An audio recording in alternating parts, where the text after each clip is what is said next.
So in this video, we're going to talk about segmentation by visitor activity.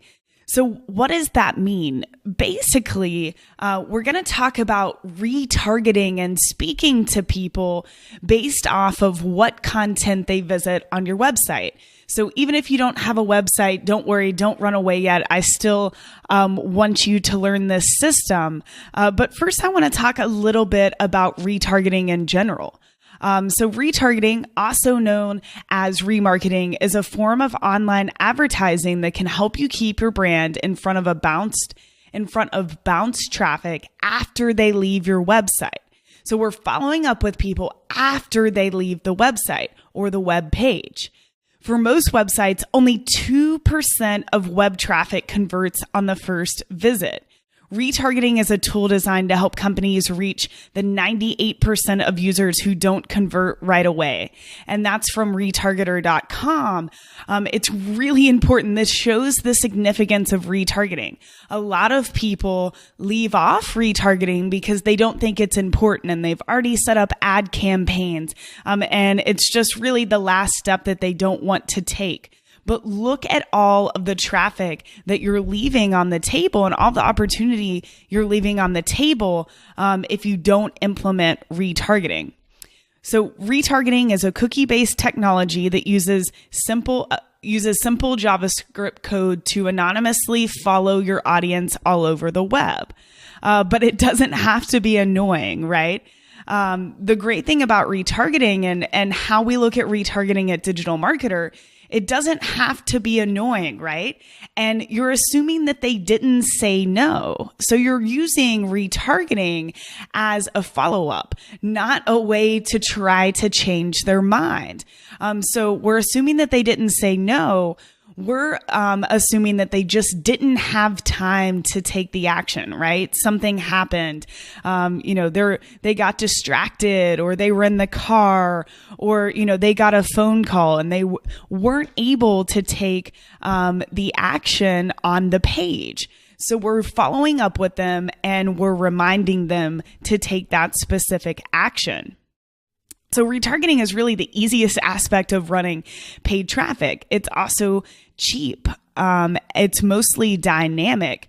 And it allows you to make specific offers to specific audiences. And obviously, the more specific offer you can make, the more catered it is to the person you're talking to, the better it's going to convert. Retargeting is also, runs on autopilot. So we'll be able to set up these campaigns, and, watch them and check in on them. But essentially these campaigns are running on autopilot, which is awesome, for media buyers and will save you time. Retargeting is also not platform specific. Like I talked about earlier, these principles can really be applied on any platform. You could use a third-party tool for all of your retargeting, like Perfect Audience or Retargeter. So really what's important here is the concept. So we're going to talk about retargeting content visitors, and then we're going to talk about retargeting your offers. So this is all about retargeting from your content, right? So pop quiz. Which ad would get more clicks from a vegan? So the ad on the left that says, get hundreds of vegetarian recipes you can prepare in less than 20 minutes, or get hundreds of vegan recipes you can prepare in less than 20 minutes. Which ad would get more clicks from a vegan? Obviously, the vegan ad, because it's more specific. And why? Why? Because we made the right offer to the right audience. It's more specific. So if you have one piece of content for your cold traffic offer, that's totally okay. You can still implement this system. You're still learning that they're interested in that, whatever you're talking about in that particular piece of content. It's still viable. And we'll use Facebook website custom audiences as the example to show you how to retarget people that visit your content. So here's how to create an audience and retarget just one web page. So if we hop over here, We're going to go to audiences, and we want to retarget someone who hits a specific blog post. So say we want to retarget people who hit this specific blog post. We already have the website custom audience pixel installed on the website. So we're going to go to create audience, custom audience, website traffic, anyone who visits a specific web page, URL equals, and then we're actually just going to take this part of the URL past the root domain. So / troubleshooting traffic campaigns. So we can increase this up to 180 days. If you're getting a significant amount of traffic and just want to retarget people, in the past week or the past 30 days, that's totally up to you. Traffic. So we're going to name this troubleshooting traffic blog post, and we're going to create the audience. So it's going to appear as audience is too small. It'll take a few hours, and it really depends on how much traffic is actually going to that web page. But once they're able to pixel more than 20 people, you'll start to see this audience populate. So that's how you create a retargeting audience for a specific piece of content. It's very similar on Google and other traffic platforms. I just want to make sure that even if you only have, one piece of content that you're running to cold traffic, that you still understand how to set up that audience and really why it's important. But what I really want to talk about is, what if you have multiple pieces of content on your website? Or what if you plan to have multiple pieces of content on your website? And I want to explain a system that you can set up so that you can make sure you're creating these retargeting audiences based off of specific topics, right? We really want audiences of people based off of their specific interests. So if you look at this diagram and you think about the way a blog could work, right? So back to this idea of the recipes website.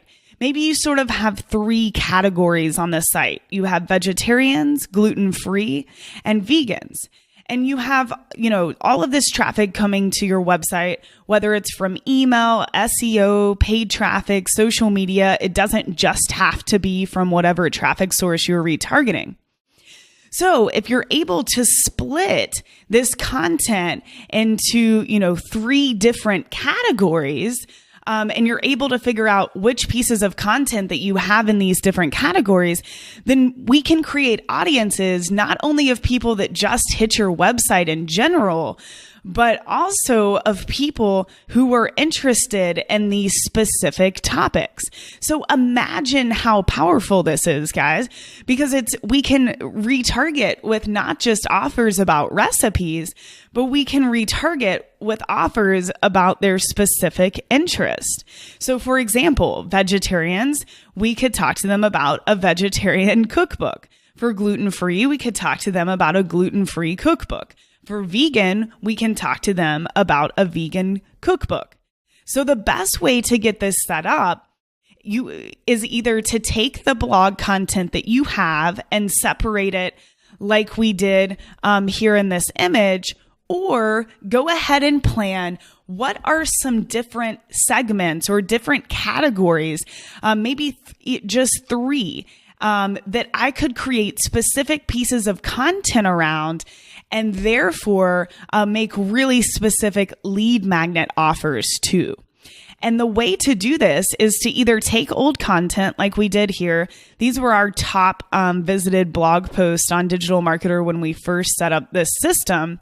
And we split them into the categories of blogging, funnel, social media, email, conversion, e-commerce, AdWords, and we've since then added Facebook traffic. But you'll notice that we split all of the posts into these different categories, and we also assigned a keyword for each category. And we know that if we put that keyword in every relative, every blog post that's applicable moving forward, we will keep we'll make sure that these audiences are growing, and we'll keep everything segmented so that we know not just that someone visited digitalmarketer.com, but we'll know that they're specifically interested in blogging or specifically interested in funnels.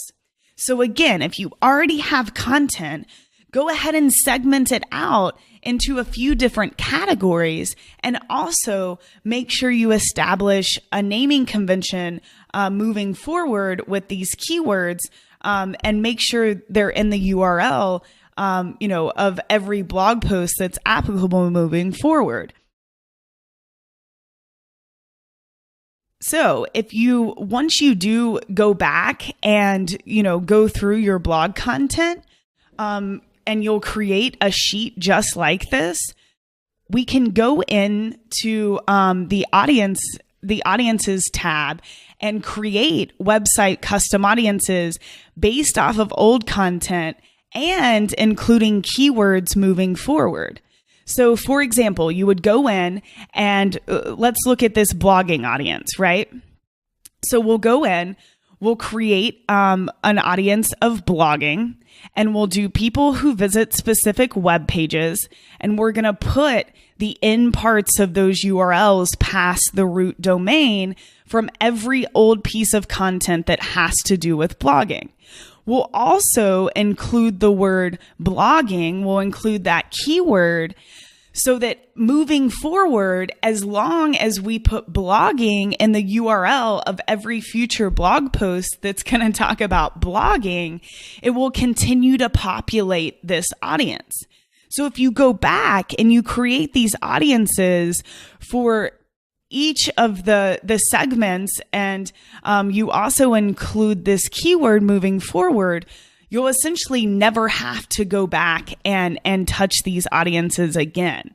So I know this might be a little bit confusing, but I want to make sure that we're really catering to people that already have content, and you can go back and sort the content this way and set up your website custom audiences. But also, if you don't have content, I really want you to be thinking about different segments where you could create 3 to 4 pieces of content about different, smaller topics in your market to run to cold traffic moving forward. But that you can also, really go ahead and establish this method and establish these keywords so that your audiences can begin to populate. You don't have to go back later and try to figure out your custom audiences. So if you have a blog, go ahead and segment them and create website custom audiences for each. If you don't, start thinking about segments moving forward and keywords and pieces of content that you can create so that you can build these specific custom audiences in order to retarget from your content.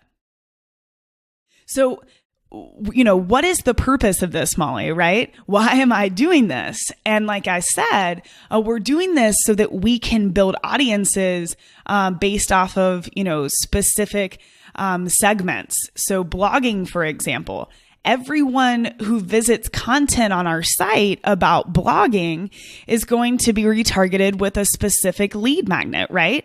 So they visited our website from cold traffic. They read something on our blog about blogging, and then we're going to retarget them with an offer about blogging, right? So this is just, an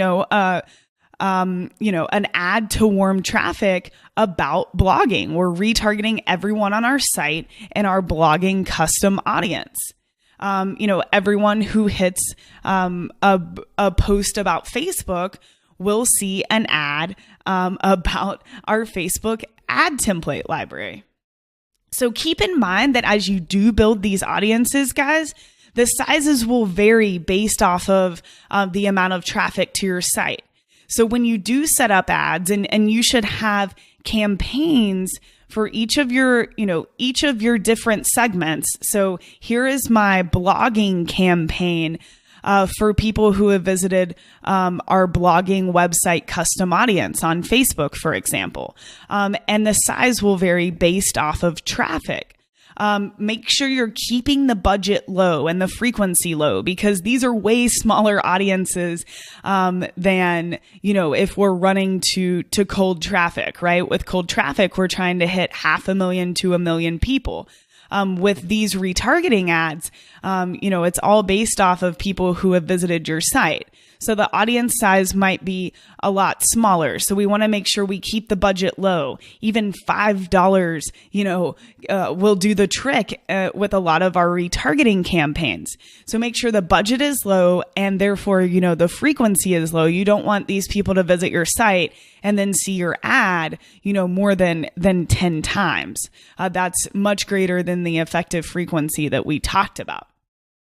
If you're using Facebook website custom audiences to run these retargeting ads based off of content, make sure that you optimize and bid for clicks on these ads, unless your audience size is over 100,000. And then you really can maintain the standards that we talked about in the Facebook lesson, optimizing for conversions or, optimizing for website clicks based off of really what your goal is. But if your audience size is below 100,000 for these retargeting ads to your content, go ahead and always optimize and bid for clicks, because your audience size is going to be so small that you can't really optimize for conversions because the action is not going to happen frequently enough.